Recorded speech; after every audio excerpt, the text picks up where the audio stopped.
Hello बच्चों, let's see the question. The question is which one is the monogenetic parasite? And the options are trypanosoma, plasmodium, and amoeba, liver fluke. So let's see what is the key concept to solve this question. So the key concept to solve this question is that first of all हमें पता होना चाहिए कि what are monogenetic parasites. First thing, monogenetic parasites क्या होते हैं, and other than that हमें ये भी पता होना चाहिए कि पैरासाइट और होस्ट इंटरेक्शन क्या है. मीन्स व्हाट आर पैरासाइट्स और उनके लिए होस्ट क्या होते हैं. ये तो अगर हमें ये चीजें पता है तो हम इस क्वेश्चन को सॉल्व कर पाएंगे.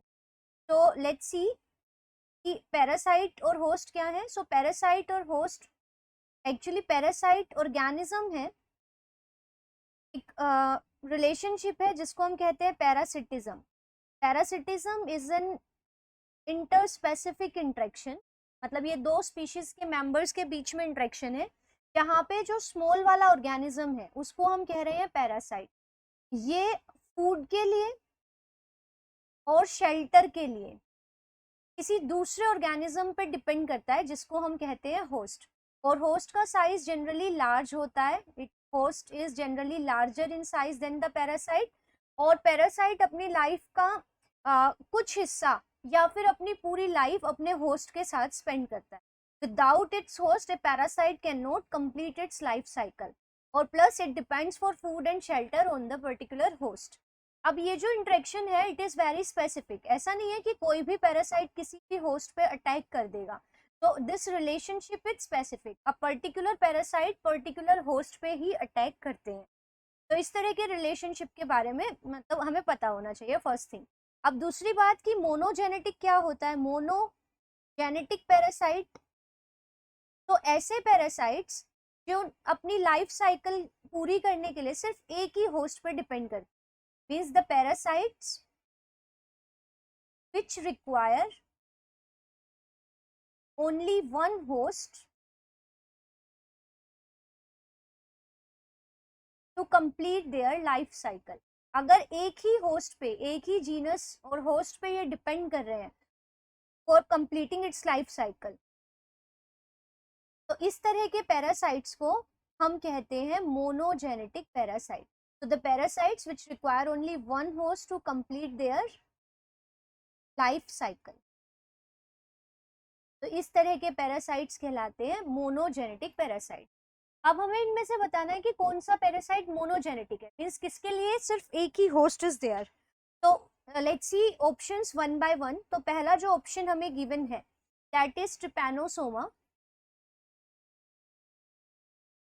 तो Trypanosoma is a protozoan, the flagellated protozoan, has flagella for locomotion, so it is a flagellated protozoan. First thing. और ये डिजीज कॉज करता है. The disease caused by Trypanosoma, there are several species but the most common is Trypanosoma gambiense and this causes the disease sleeping. तो ये जो disease cause करता है उसका नाम है स्लीप.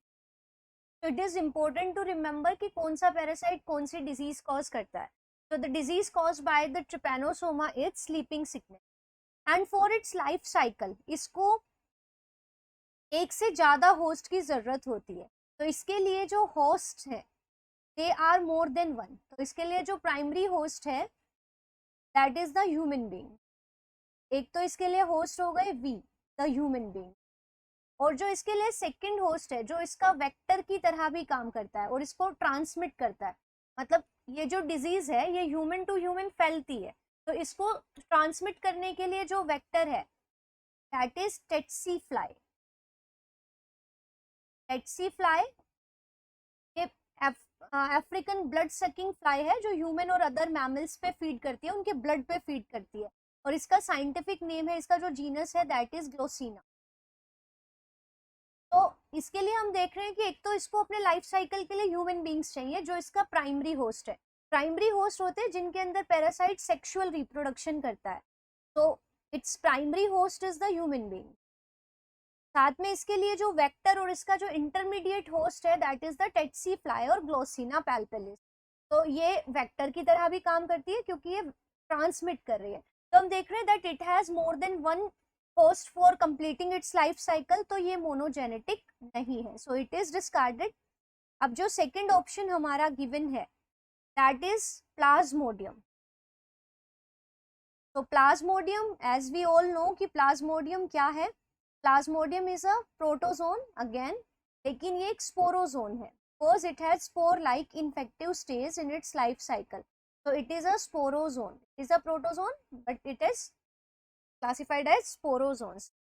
अब प्लाज्मोडियम जो डिजीज कॉज करता है that is malaria. Malaria is caused by plasmodium. There are several species of it, but जो इसके होस्ट की अगर हम बात करें so it also has more than one host for completing its life cycle. तो इसके प्राइमरी होस्ट जहाँ पे ये सेक्सुअल रिप्रोडक्शन करता है that is the mosquito.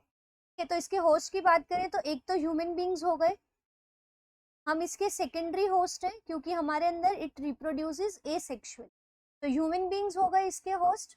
And also इसके लिए जो वेक्टर और जो इसका प्राइमरी होस्ट है that is mosquito anopheles, female anopheles mosquito. तो इसका वेक्टर भी है और इसके लिए ट्रांसमिटिंग एजेंट का काम भी कर रहा है, प्लस इसके लिए प्राइमरी होस्ट का काम भी कर रहा है। In mosquito it undergoes sexual reproduction. Primary host जो हो गया इसका एनोफिलीज। तो ये भी इसके भी हम देख रहे हैं that it has more than one host, so it is also discarded. अब जो अपना थर्ड ऑप्शन है, थर्ड ऑप्शन इज एंटेमीबा। तो Entamoeba again is a protozoan, but it is an amoeboid protozoan because it forms pseudopodia. So it is an amoeboid protozoan. अब इसकी अगर हम host की बात करें और डिजीज की बात करें तो इट कॉजेज द डिजीज जिसको हम कहते हैं एमीबिक डिसेंट्री।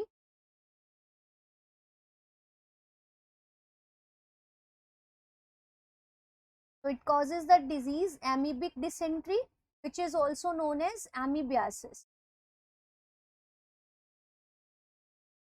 ये रिसाइड करता है in the large intestine of human. ये हमारे लार्ज इंटेस्टाइन में रिसाइड करेगा और ये डिसेंट्री कॉज करेगा और इस डिजीज को हम बोलते हैं एमीबियासिस। लेकिन इसके लिए कोई भी सेकेंडरी होस्ट नहीं है, इसके लिए सिर्फ जो होस्ट है that is the human beings only. तो होस्ट इसके लिए सिर्फ हम हैं। ये सिस्ट फॉर्म करता है जो ह्यूमन बींग्स के फीसिस के साथ बाहर आती है और यही इसकी इन्फेक्टिव स्टेज है। तो it does not involve any vector, इसके लिए सिर्फ एक ही होस्ट है दैट इज ह्यूमन बींग्स। तो आप देख रहे हैं कि it has only one host और हमें मोनोजेनेटिक पैरासाइट ही बताना था, so this is the correct one. लेकिन अगर हम अपना लास्ट ऑप्शन भी देखें तो लास्ट ऑप्शन है हमारा लीवर फ्लूक। लीवर फ्लूक जिसका साइंटिफिक नेम है फेसियोला। लास्ट ऑप्शन जो हमारा है ऑप्शन दैट इज फेसियोला और फेसियोला हिपैटिका इसकी है लीवर फ्लूक। अब लीवर फ्लूक डिजीज कॉज करता है जिसको फेसियोलियासिस बोलते हैं या लीवर रोड डिजीज। ये जो डिजीज है इसके इस ऑर्गेनिज्म के लिए भी दो होस्ट होते हैं। तो द प्राइमरी होस्ट इसके लिए कौन है? The primary host is the sheep. तो the primary host is the sheep और goat और इसके लिए जो सेकेंडरी होस्ट है that is snail, pond snails। तो इसके लिए सेकेंडरी होस्ट पॉन्ड स्नेल है, प्राइमरी होस्ट हो गए शीप और गोट। तो इसका मतलब it has more than one host, so it is not monogenetic parasite, so it is also discarded. तो फ्रॉम दिस डिस्कशन यहाँ से ये क्लियर हो जाता है कि इन गिवन ऑप्शंस में से वो पैरासाइट जिसके लिए सिर्फ एक सिंगल होस्ट चाहिए जिसे अपना लाइफ साइकिल कंप्लीट करने के लिए दैट इज एंटेमीबा। इसके लिए there is only a single host और वो है human. So the right answer of this question is option 3. I hope you understood it well. Best of luck. Thank you.